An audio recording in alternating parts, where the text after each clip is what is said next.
Hello and welcome to the देजू classes. आप सभी का आपका अपना यूट्यूब चैनल देजू क्लासेस में स्वागत है। कल आपका साइंस का पेपर होने वाला है। आई होप आप अच्छा करेंगे। इस वीडियो में हम लोग बायो वाला जो सेक्शन है, प्रीवियस वीडियो में हम लोगों ने फिजिक्स और केमिस्ट्री का सेक्शन देख रखा है। इंपॉर्टेंट क्वेश्चंस जो हैं उनको भी देख रखा है, और जो चैप्टर वाइज जो इंपॉर्टेंट क्वेश्चंस बन सकते हैं उसका भी हम लोगों ने डिस्कशन कर लिया है, एमसीक्यू का।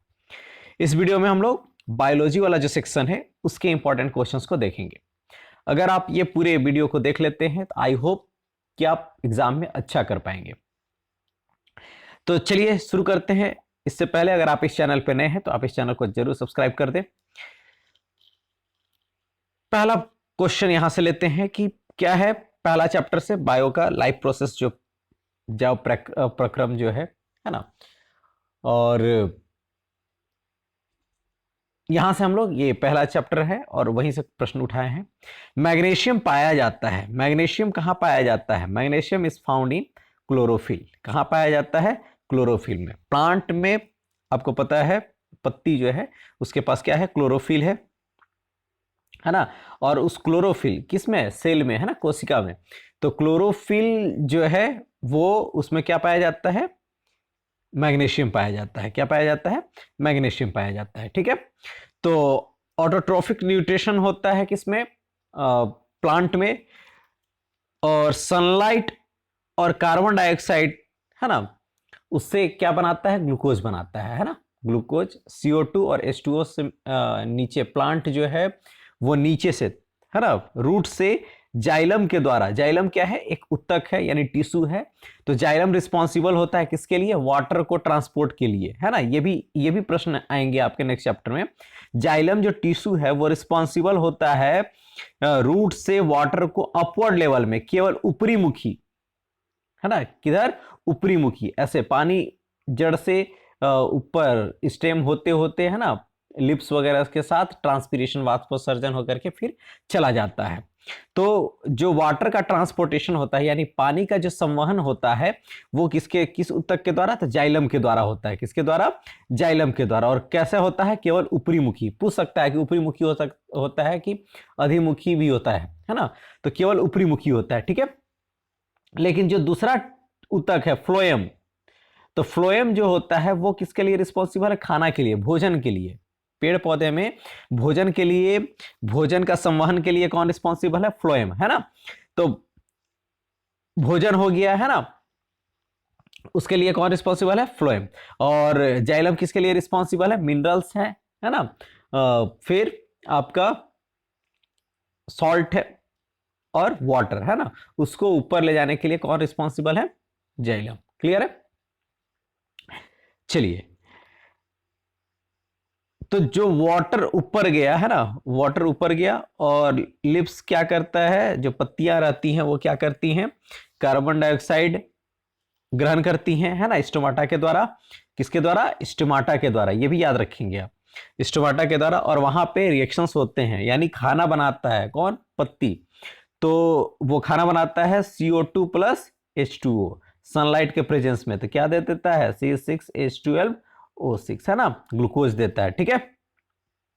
और ऑक्सीजन बाहर निकलता है। चलिए नेक्स्ट, मनुष्य में वृक्क एक तंत्र का भाग है जो संबंधित है। वृक्क जो है यानी किडनी जो है वो किससे संबंधित है? तो वो संबंधित है उत्सर्जन तंत्र से। किससे? उत्सर्जन तंत्र से। ठीक है।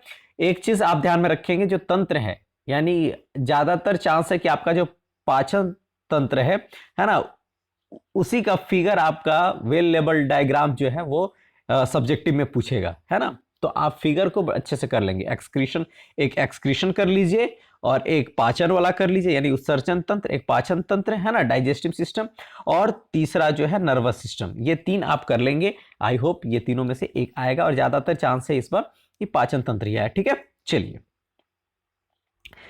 नेक्स्ट क्वेश्चन कि हृदय से रक्त, रुधिर को संपूर्ण शरीर में पंप किया जाता है। ठीक है। तो पंपिंग किसके द्वारा किया जाता है? हृदय से रक्त को संपूर्ण शरीर में पंप किया जाता है। आपको पता है मनुष्य के जो हृदय होते हैं, है ना, हार्ट होते हैं, उसमें कितने कोष्ठक होते हैं? 4। ठीक है। मनुष्य के जो हृदय हैं उसमें कितने कोष्टक हैं? 4 कोष्टक है ना। तो 2 ऊपर क्या है? अलिंद, और नीचे क्या है? निलय। ठीक है, तो निलय, जब ब्लड जो है ना, ब्लड जो है वो बॉडी से, ठीक है, रक्त जो है वो पूरे शरीर के भाग से हृदय में आता है। किसके द्वारा? तो सिरा के द्वारा। किसके द्वारा आता है? सिरा के द्वारा। ठीक है, महासिरा लेकर के आ रहा है, और वो कहां डाल रहा है? आपका अलिंद में, अलिंद से होकर के निलय में। ठीक है, निलय जो है वो पंप करके, यानी वेंट्रिकल्स जो है वो पंप करके कहां भेज रहा है? उसको भेज दे रहा है लंग्स के पास। किसके पास? फेफड़ा के पास। और फेफड़ा से ऑक्सीजन युक्त जो रक्त है, यानी जो ऑक्सीजनेटेड ब्लड है, वो आ रहा है और कहां चला जा रहा है? अलिंद में, है ना। और अलिंद से फिर कहां जा रहा है? निलय से, और निलय से फिर कहां जाता है? वो संपूर्ण बॉडी में। किसके द्वारा चला जाता है? तो धमनी के द्वारा चला जाता है। याद रखिएगा, जो धमनी होते हैं, है ना, धमनी जो होता है वो रिस्पॉन्सिबल होता है किसके लिए? ऑक्सीजनेटेड ब्लड के लिए, यानी शुद्ध रक्त के लिए। कौन? धमनी। और जो सिरा होता है वो रिस्पॉन्सिबल होता है किसके लिए? अशुद्ध रक्त के लिए। ठीक है, याद रखेंगे। जो वेन्स है, वेन इंग्लिश में वेन जो है, वेन रिस्पॉन्सिबल होता है डीऑक्सीजनेटेड ब्लड, है ना, यानी अशुद्ध रक्त को। ठीक है, और जो आर्टरी है, आर्टरी रिस्पॉन्सिबल होता है किसके लिए? ऑक्सीजनेटेड ब्लड के लिए। क्लियर है? चलिए, और इसी प्रोसेस को बोलते हैं दोहरी परिसंचरण, यानी डबल सर्कुलेशन। ठीक है, चलिए नेक्स्ट क्वेश्चन देखिए। रक्त का कौन से अवयव घायल स्थान से रक्त स्राव के मार्ग को रक्त का थक्का बनाकर अवरुद्ध करता है? तो कौन करता है? प्लेटलेट करता है। कौन सा करता है? प्लेटलेट। लिम्फ जो है, व्हाइट जो है वो निकलता है। ठीक है, ब्लड से, ब्लड का ही पार्ट है।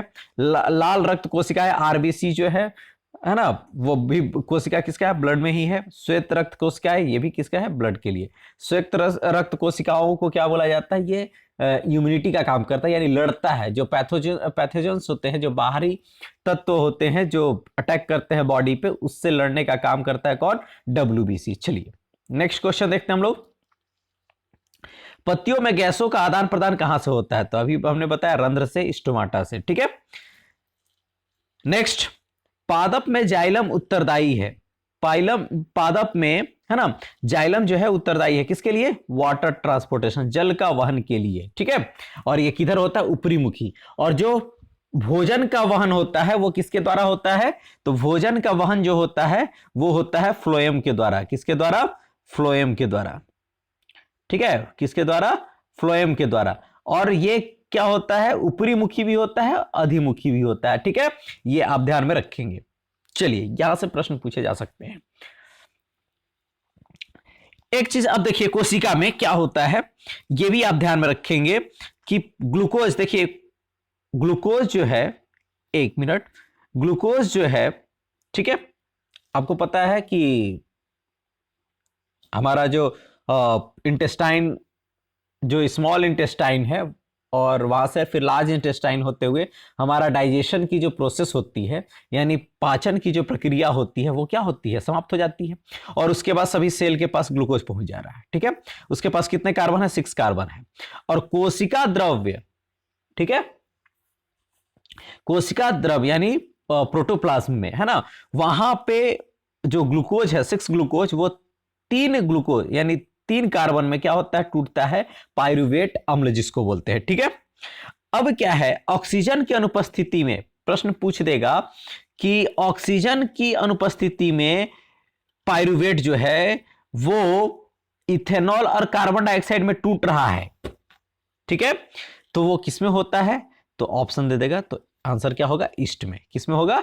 ईस्ट में। ठीक है, ऑक्सीजन के ही अभाव में हमारी पेशी कोशिकाओं में, मस्कुलर जो सेल्स हैं उसमें होता है, और क्या होता है? लैक्टिक अम्ल या ऊर्जा, लैक्टिक अम्ल और ऊर्जा में उसको क्या करता है? तोड़ता है। ठीक है, तो लैक्टिक अम्ल और ऊर्जा कहां होगा? पेशी कोशिका में। ठीक है, क्वेश्चन पूछा जाता है माइटोकॉन्ड्रिया वाला कि ये बताइए कि पाइरुवेट जो अम्ल है वो कार्बन डाइऑक्साइड, जल और ऊर्जा में विघटित हो रहा है ऑक्सीजन की उपस्थिति में, कहां?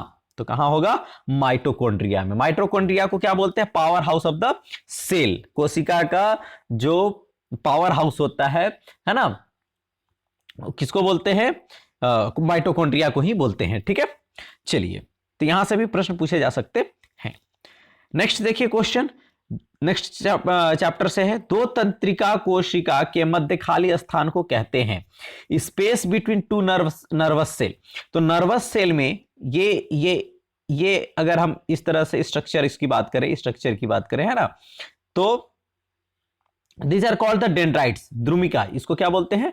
द्रुमिका। ठीक है, और यहां पे एक्शन, ये सब क्या है? एक्शन है। और यहां पे लास्ट में यहां पे सिनेप्स, जो गैप होते हैं वहां से फिर दूसरे जो तंत्रिका कोशिका होते हैं वो कनेक्टेड होते हैं।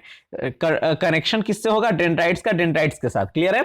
तो जो गैप होता है लास्ट में, दो कोशिका के बीच में जो गैप होता है, दे आर कॉल्ड सिनेप्स, उसको क्या बोलते हैं? सिनेप्स कहते हैं। ठीक है, तो आप इसको ध्यान में रखेंगे। ठीक है, वहां से सिग्नल कैरी होता है। ठीक है,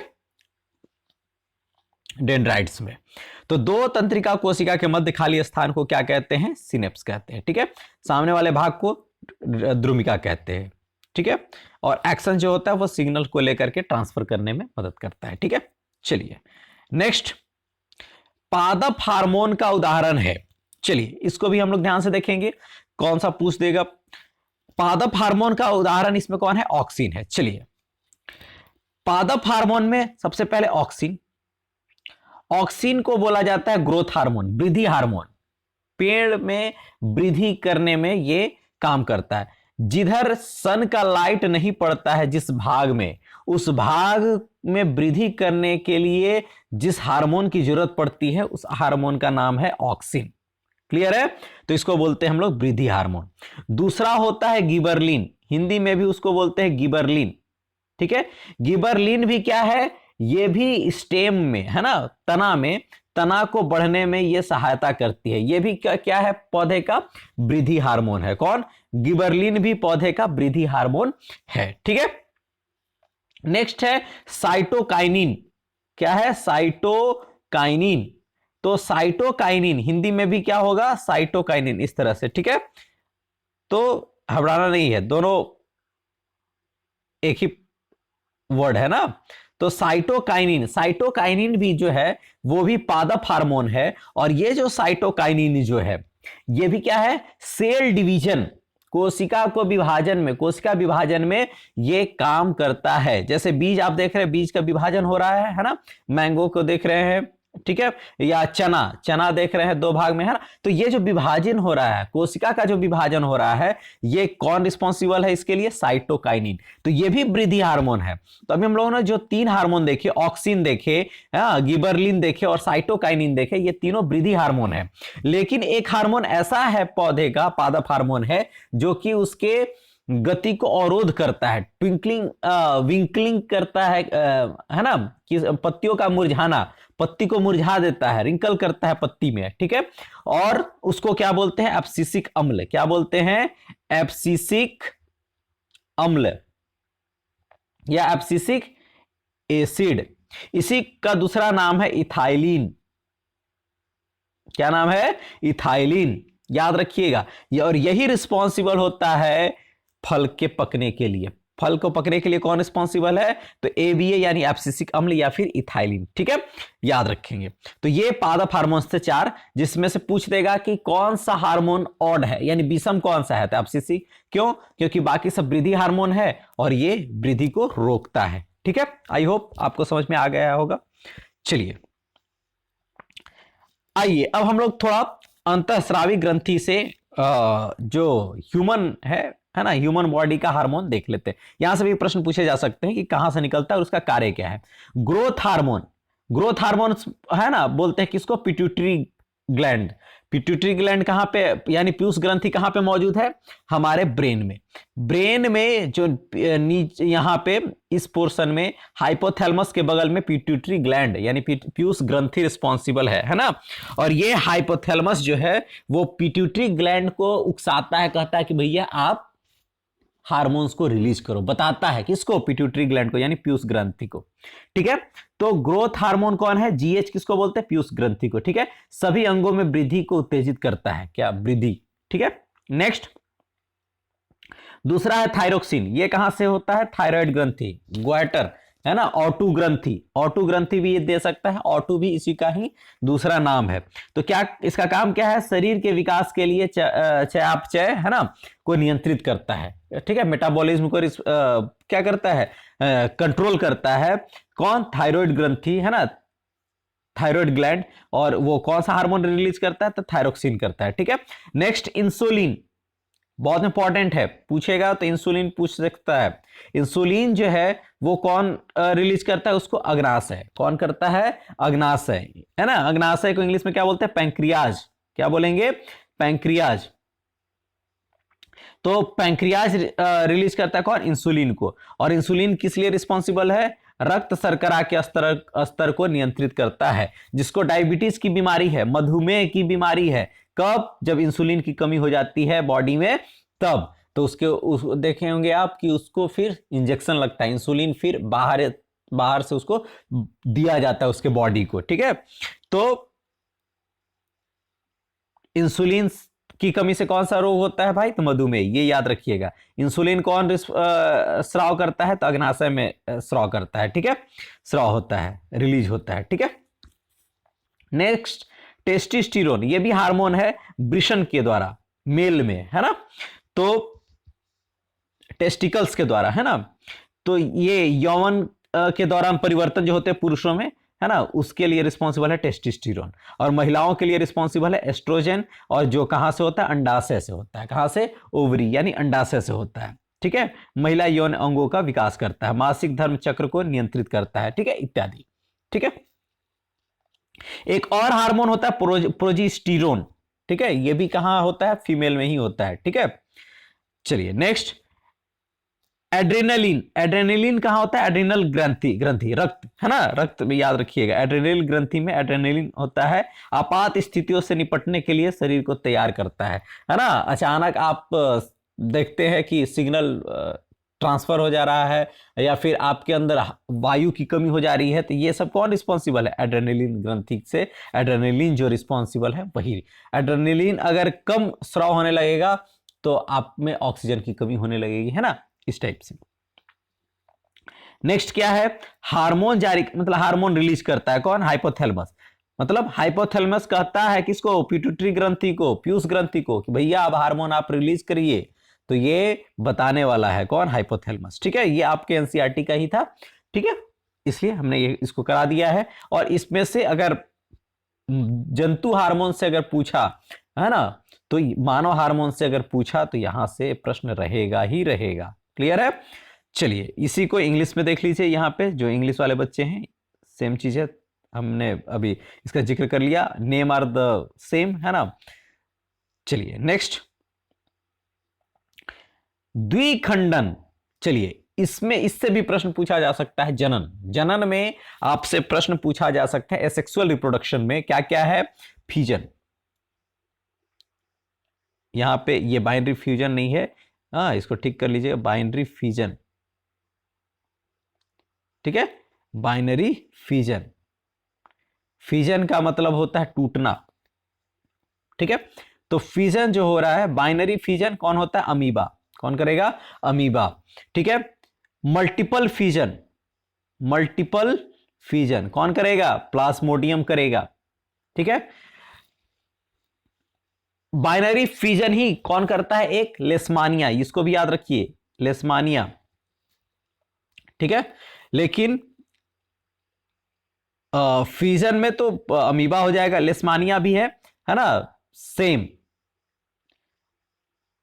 ठीक है, ये लेशमानिया में अगर आप देखेंगे तो इस तरह से आकृति है। ठीक है, और ये पहले कैसे विभाजित होगा? इस तरह से, इस तरह से, फिर इस तरह से, और फिर धीरे धीरे यहां ऐसे टूटेगा, अलग होगा। ठीक है, क्लियर है?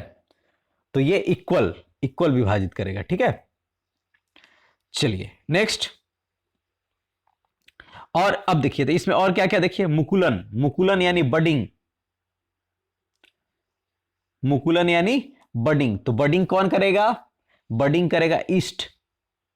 या मुकुलन कौन करेगा, ईस्ट करेगा, और दूसरा हाइड्रा, याद रखेंगे हाइड्रा और ईस्ट दोनों कौन क्या करेंगे, बडिंग करेंगे। ब्रायोफाइलम, ब्रायोफाइलम क्या करेगा, वेजिटेटिव प्रोपागेशन, है ना, वेजिटेटिव कायिक प्रवर्धन, ठीक है। उसके बाद स्पोर्स, स्पायरोगायरा, ठीक है, तो वो बीजाणु समासंग, ठीक है। चलिए प्लेनेरिया, याद रखिएगा, प्लेनेरिया पुनरुद्भवन, रीजनरेशन, ठीक है। तो यहां से प्रश्न पूछे जा सकते हैं कि कौन क्या करता है, ठीक है। चलिए नेक्स्ट, एक लिंगी पादप का उदाहरण, एक लिंगी, है ना, यूनिसेक्सुअल, जो केवल या तो मेल हो या तो फीमेल हो, तो कौन होता है, पपाया, पपीता, ठीक है। खरबूजा, वाटरमेलन, ये भी क्या है, एक लिंगी है। मस्टर्ड और हिबिस्कस, ये क्या है, द्विलिंगी है, मतलब उभयलिंगी, सॉरी द्विलिंगी नहीं, उभयलिंगी, बाइसेक्सुअल, ठीक है। चलिए अब ये देखिए, इस चित्र को आप देखे होंगे, यहां से प्रश्न कैसे पूछ सकते हैं, स्त्री केशर का भाग कौन कौन सा है, तो वर्तिकाग्र, वर्तिका और अंडाशय, याद रखिएगा। पुंकेसर, पुंकेसर का भाग कौन कौन सा है, परागकोश, तंतु और पराग कण भी रहेगा, तब भी वो किस में जाएगा, पुंकेसर में जाएगा। परागकोश में ही होता है पराग कण, ठीक है। बाकी ये बाह्य दल और दल, इससे आपको लेना देना नहीं है। अंडाशय जो है वो फीमेल स्त्री केसर का भाग है, ठीक है। चलिए यहां से भी एक प्रश्न पूछा जा सकता है, वर्तिकाग्र किसका भाग है ना। अब यहां पे क्या है, पिस्टिल, पिस्टिल मतलब स्त्री केसर, फीमेल, तो कौन कौन है, स्टिग्मा है, स्टाइल है, ओवरी है, ठीक है। स्टामेन, स्टामेन यानी पुंकेसर, मेल, तो उसमें क्या है, एंथर है ना, फिलामेंट है और पोलेन ग्रेन है। एंथर में ही क्या है, पोलेन ग्रेन, ठीक है। पॉलिनेशन क्या होता है, the transfer of pollen grain from anther to stigma is called the pollination, ठीक है। नेक्स्ट, स्त्रियों में कौन से लिंग गुणसूत्र होते हैं, क्रोमोसोम कौन से होते हैं फीमेल में, है ना, लिंग निर्धारण के लिए, ठीक है। अब देखिए इसमें क्या होता है, स्त्री में एक्स एक्स क्रोमोसोम और फीमेल में एक्स वाई, क्लियर है। तो एक्स एक्स गर्ल चाइल्ड और एक्स वाई मेल चाइल्ड, मतलब बॉय चाइल्ड, ठीक है। तो ये स्त्रियों में कौन सा होता है, एक्स एक्स क्रोमोसोम होता है, तो इसका सही आंसर क्या होगा, ऑप्शन नंबर बी, है ना। तो और मेल में कौन से होते हैं, एक्स वाई, ठीक है। क्रोमोसोम की संख्या कितनी होती है, 23 पेयर, यानी 23 जोड़ा, यानी 46, किसमें, ह्यूमन में, ठीक है। नेक्स्ट देखिए, प्राकृतिक चयन का सिद्धांत किसने दिया, who gave the theory of natural selection, ठीक है। तो नेचुरल, पहला चीज, जीन शब्द का प्रयोग किसने किया था, तो जॉनसन, किसने, जॉनसन, याद रखिए जॉनसन, ठीक है। फिर हेरिडिटी का फादर, फादर ऑफ हेरिडिटी, आनुवांशिकता का पिता या आनुवांशिकता का जनक किसे कहा जाता है, तो Gregor John Mendel, Gregor John Mendel, ठीक है। अंग विकास का सिद्धांत किसने दिया था, तो लेमार्क, किसने दिया था, लेमार्क, ये लेमार्क। प्राकृतिक चयन का सिद्धांत, थ्योरी ऑफ नेचुरल सिलेक्शन, किसने दिया था, चार्ल्स डार्विन, ये याद रखेंगे, अगर पूछेगा, अगर, है ना, तो ये या तो ग्रेगर जॉन मेंडल का आनुवांशिकता का जनक पूछ देगा जीन शब्द, तो जॉनसन।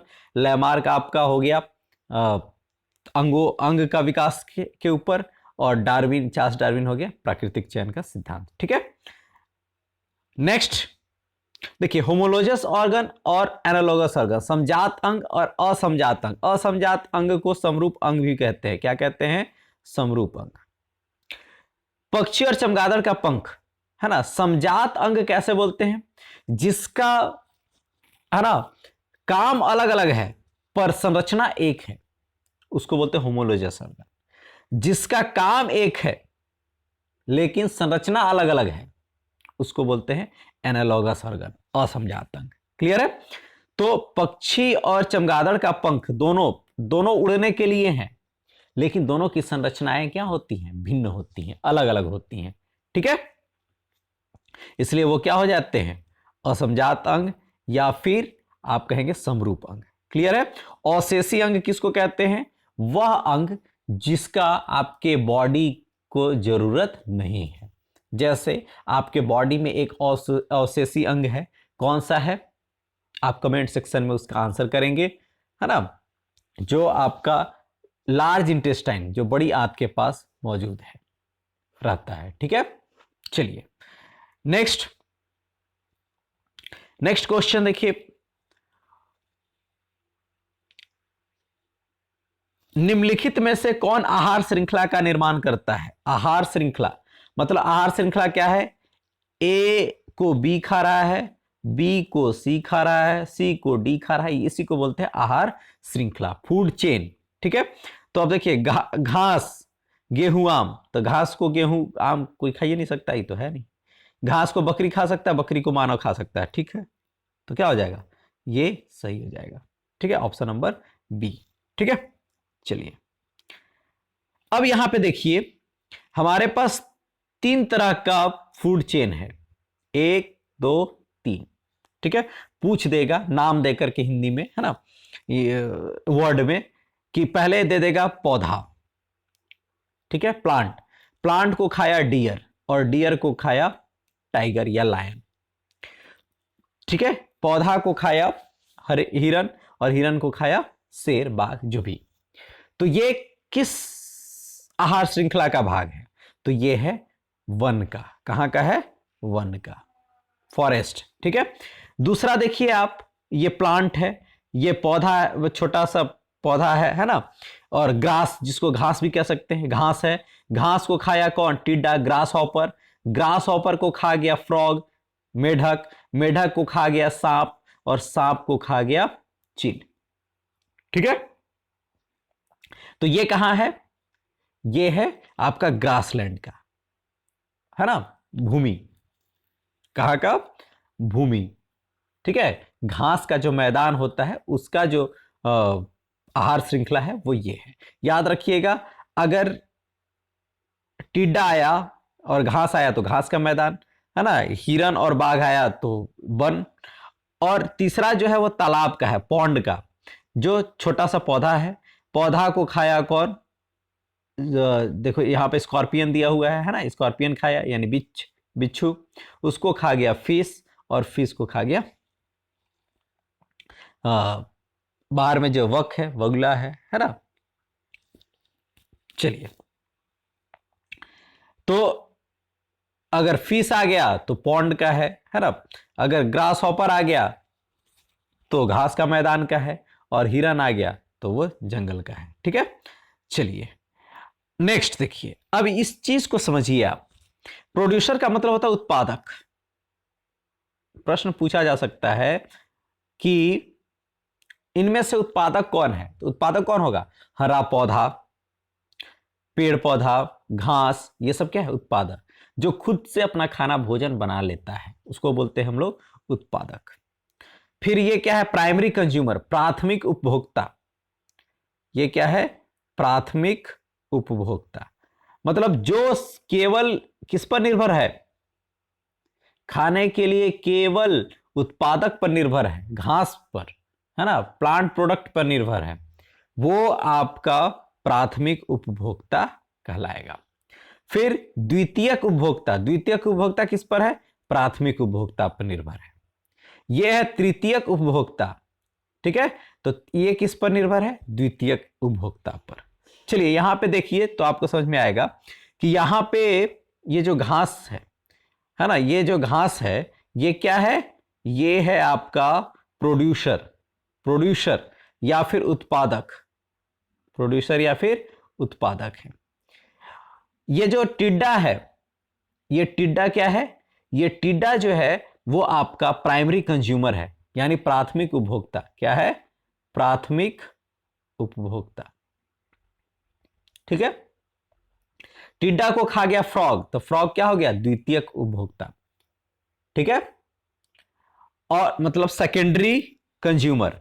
और इसको खा गया सांप, तो सांप क्या हो गया? टर्शियरी कंज्यूमर, ठीक है। और ये इसको खा गया चील, तो ये क्या हो गया? चौथा वाला जो कंज्यूमर है, फोर्थ कंज्यूमर या फिर क्वार्टनरी कंज्यूमर, ठीक है। यहां तक नहीं आता, ठीक है। तो ये याद रखेंगे, पूछ देगा कि इनमें से कौन प्राथमिक उपभोक्ता है, तो आपको बताना होगा। इनमें से कौन उत्पादक है, तो आपको बताना होगा, ठीक है। कंफ्यूजन कहां से होता है? प्राथमिक उपभोक्ता और उत्पादक में। तो पौधे जो होंगे वो हमेशा प्राथमिक उत्पादक होंगे, प्राथमिक उपभोक्ता में वो कभी नहीं होंगे। क्लियर है? आई होप आपको समझ में आ गया होगा। चलिए लास्ट क्वेश्चन है कि निम्नलिखित में से कौन बायोगैस ईंधन का स्रोत है? याद रखिएगा कि स्रोत नहीं है तो वुड है बायोगैस के लिए, है ना, सड़गल के बनता है। गोबर गैस ये भी है, कोल ये भी रिस्पॉन्सिबल है ना। तो इनमें से कौन नहीं है? इनमें से एक केवल नहीं है और वो है नाभिकीय ऊर्जा यानी न्यूक्लियर एनर्जी। न्यूक्लियर एनर्जी जो है वो बायोगैस के ईंधन का स्रोत नहीं है। तो अगर इस चैप्टर से प्रश्न पूछा जाएगा तो ईंधन से ही पूछा जाएगा, उसके सोर्सेस से ही पूछा जाएगा, ठीक है। कन्वेंशनल सोर्स, एक चीज इस चैप्टर से ये भी याद रखिए कि पूछ देगा कि ये बताइए कि गंगा वाटर जो है, गंगा वाटर में कौन सा बैक्टीरिया पाया जाता है? तो कौन सा बैक्टीरिया है? कॉलीफॉर्म। कौन सा बैक्टीरिया है? कॉलीफॉर्म। एक चीज और ध्यान में रखेंगे कि इसमें पूछ देगा आपको कि जो सुंदरलाल बहुगुणा है ना, वो चिपको मूवमेंट वो कब हुआ था? तो 1970, 70 के दशक में, 1970, ठीक है। ये याद रखेंगे ये सब, ठीक है। चलिए उत्तराखंड में हुआ था। अब ये एक चीज आप याद रखिए, वो फिजिक्स केमिस्ट्री वाला जो पोर्शन था ना, उसका जो सोर्सेस ऑफ एनर्जी उसमें से था, तो हम उसमें उस वीडियो में ये छूटा हुआ था, तो इसको भी आप इसमें देख लें। कन्वेंशनल सोर्स और नॉन कन्वेंशनल सोर्स।